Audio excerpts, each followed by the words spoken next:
A good heart is hard to find, and so is a good man. Literally terrifying. Hi everyone, my name is Tia, and the plan today, we're gonna stop by my local library. They have the best selection when it comes to books that they're selling. And then we are also gonna stop by my local Goodwill. We're gonna do some used book shopping today. And as always, I'm super excited, so let's go. So again, my freaking local library is the best. This is just their general fiction. All of these books I am able to buy from them, which is crazy. See, like immediately we have a book of the month pick, The Golden Child by Claire Adam. Not heard of that, but like the fact that they have that is cool. Amnesty. I really like the cover. This is an arc from 2020. A young undocumented immigrant who must decide whether to report crucial information about a murder and thereby risk deportation. Oh my gosh. Propulsive, insightful, and full of Aravid Adiga's, I'm so sorry if I mispronounced that, signature wit and magic. It's a timeless moral struggle with a particular urgency today. I'm definitely gonna add that to my TBR. Independence, another book of the month pick. Three Sisters, Their Deep Bond, and the Struggle for India's Freedom. Such a Fun Age by Kylie Reed. I got her newest release in the mail, which was super exciting, and I did really like Such a Fun Age. This is her debut. I liked it more than her newest one. I thankfully found this paperback in a free little library. Very exciting for me.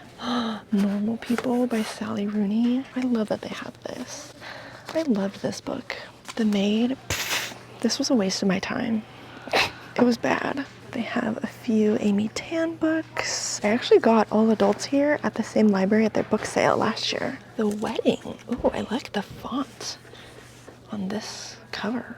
Dorothy West, the last surviving member of the Harlem Renaissance, offers an intimate glimpse into the African-American middle class. It tells the story of a life in the Oval, a proud insular community made up of the best and brightest of the East Coast's black bourgeoisie. I'm fighting for my life trying to put these books back. Oh my gosh, they have A Little Life. I literally bought this new.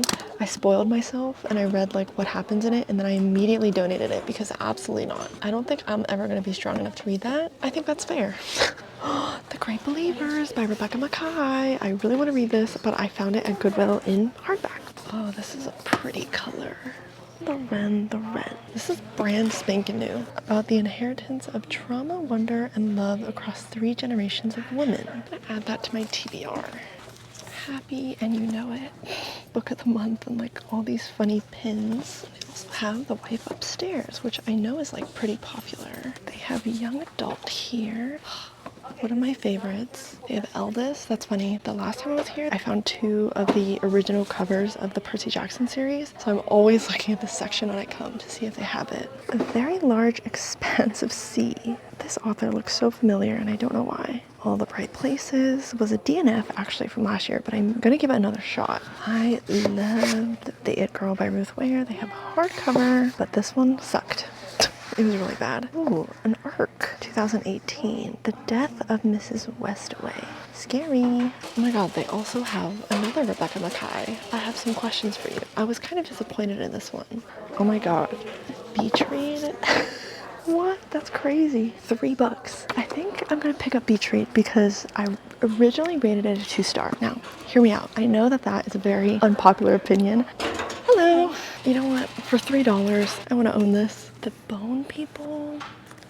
Pineapple Street. I heard about this book. Better Luck Next Time. I also am intrigued. Oh, that's sick. Barnes & Noble Book Club Edition. Those stickers always get me. What is this about? 1938, and women seeking a quick split from ill-chosen husbands head to Nevada, the divorce capital of the world. I love this publisher, and this cover looks very reminiscent to the art style of Cleopatra and Frankenstein or something. Clara and the Sun, I own. Khaled Hosseini, beautiful writing, and also, how did I not see this? They have both Verity and Ugly Love. The Unexpected Consequences of Love. Oh my god, these shelves are so stuffed that it's like hard to get these books out. Matt Haig, which I DNF'd. 2 books for $6. I love my life. Yeah, this one just looks so good. Asako Serizawa? I might be saying that wrong. It spans 5 generations, and I love when stories are multi-generational. Like, I just think weaving in a whole family makes it so interesting, the narrative. And Beach Read by Emily Henry, like I was saying in the library, so I don't think I've ever owned a copy. I hope I haven't, because that would bother me if I gave my copy away. I've read People We Meet on Vacation. I ended up giving that one away just because I did not like the ending. I was so pissed at that book. But I read this in 2021 when I was reading super contemporary romances. So think like The Hating Game, The Friend Zone by Abby Jimenez. It was very much like pure smut, pure romance. Now I know that Emily Henry's books are so much more layered than just the romance. I'm actually rereading Happy Place right now. I just needed a 5-star read. I haven't had one in 2024 yet, and I really just want to read something good. I just read my arc for Funny Story, and safe to say that was not a 5-star for me. So Henry's books are always a hit or miss for me, but I have since like kind of revisited quotes and stuff and why people love this so much, and I definitely want to give it another shot with a different perspective. So for $3, I just could not say no. I'm excited that I have this. I love my library. Okay, Goodwill, we go. Oh yeah, I forgot to mention, I put my camera down because there were so many people at the library, and then I found Babel in hardcover for $6 in the mystery section, which I thought was funny. It's like digging for treasure, for real. I'm at the Goodwill now, and for some odd reason, it is very empty in the parking lot, and I'm kind of confused because this Goodwill is always really busy. Reminder to drink your water today. Stay hydrated. Oh my god, that tastes so good. Time to go find some knickknacks. Oh, that's so sad. They moved. You know what? Change of plans. Let's go to a different one.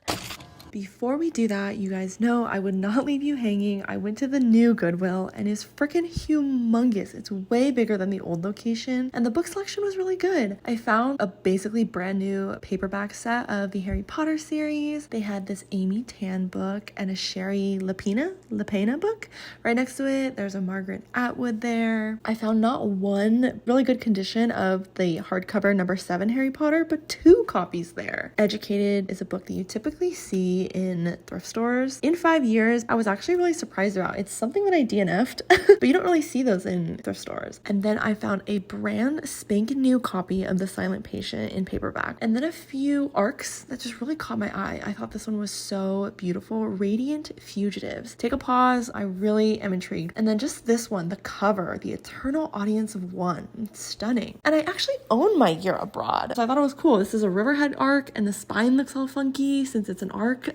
Of course, we got the classic thrift finds, Twilight, The Selection, and then there was this stunning, huge selection of like really fancy classics. The spines match, and there was just like so many to pick from. The Phantom of the Opera, there's like Oliver Twist, The Tale of Two Cities, Ernest Hemingway. There were so many interesting classics to choose from, and they're definitely all from one collection. The Vanishing Half by Britt Bennett. I found a Sophie Kinsella book here. I feel like I see a lot of those at my thrift stores. And then Catching Fire, you always see that here too. I found a Rick Riordan book, so he didn't write it, but it's his publishing house. And then Agatha Christie's Murder on the Orient Express. And then, oh guys, this one I was so intrigued by. I almost bought it. Trick Mirror, Reflections on Self-Delusion. Isn't that just so interesting? And I loved the cover. Gia is a peerless voice of her generation, tackling the complex contradictions and sea changes that define us and our time. So this is like a compilation of essays demonstrating unparalleled stylistic potency and critical dexterity. I found an Ellen Hildebrand there, and of course freaking a Matt Haig. This was cool, basically brand new. This is the second installment of that series, and I feel like the most interesting book was this one, a 2005 Pride and Prejudice. It has illustrations in it. I thought it was really cool. I tried to look online to see if this was a rare copy or anything. The original manuscript from like the 1800s cost like $4,000. The cover was stunning. The spine was beautiful. I thought that was interesting. The Bandit Queens is also a book I almost got. This has been on my TBR for a while, and I've heard nothing but good things about it, but I decided to pass. Since I was at that Goodwill, it's really close to my library, so I actually went back to see if there was like anything different. I saw Anthony Doerr's Cloud Cuckoo Land. I found 3 new Kristen Hanna books that I didn't see last time. Riders and Lovers by Lily King, which is something that I've definitely found at the library before. This Haruki Murakami book I thought was so funny. funny. I don't know if this is a mistake or if this is how all the books are printed, but the back and the front are like mismatched. I found Emma Straub's This Time Tomorrow, something to do with time travel. I don't know. I was definitely intrigued by this premise as well, but I decided not to pick it up. She like goes back into the past. Instead of 40 years old, she's 16 years old. And then I just want to update you. Someone definitely bought Babel as well as that copy of Rebecca Mackay's I Have Some Questions for You.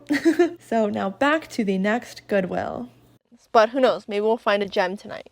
Today. It's like in the middle of the morning. Okay, right off the bat, literally terrifying. This man is so big. We have DVDs here, humongous, and there's 2 of these, so that's cool. Donna Tartt. Okay, let's see, this is glittery. Trisha Ashley. A good heart is hard to find, and so is a good man.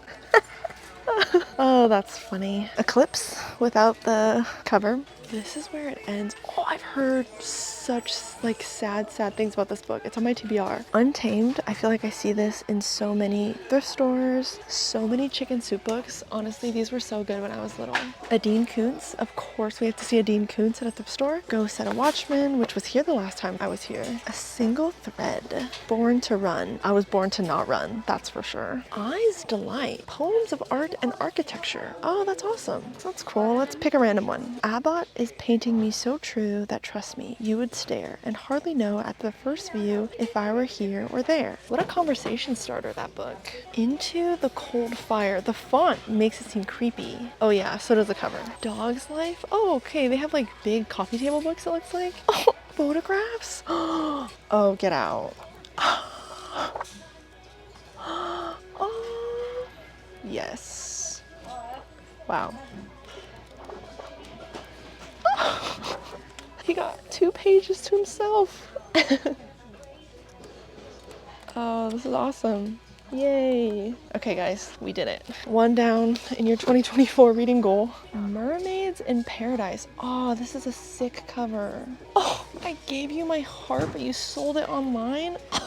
Holding Up the Universe. Why does this look so familiar? All the Right Places, she wrote, but this cover specifically, I feel like I've heard of this, or I saw at least maybe a TikTok about it. They're both angry and then surprised because the more time they spend together, the less alone they feel, because sometimes when you meet someone, it changes the world, theirs and yours. Oh, it's like Marley and Me, except he's a bird this time. When You Reach Me. That looks cool. What is this? By 6th grade, Miranda and her best friend Sal know how to navigate their NYC neighborhood. Then things start to unravel. It takes place in the real world, but holds a fantastic puzzle at its heart. Aw, I'll look into this more. Guys, I think we're out of luck at this Goodwill, but you know what? We're so close to Barnes & Noble. I think I'm just gonna stop at Barnes & Noble. So stay tuned for that video. I will be filming there, and thank you so much for joining me today. I hope you have a great rest of your week, and I will see you next time.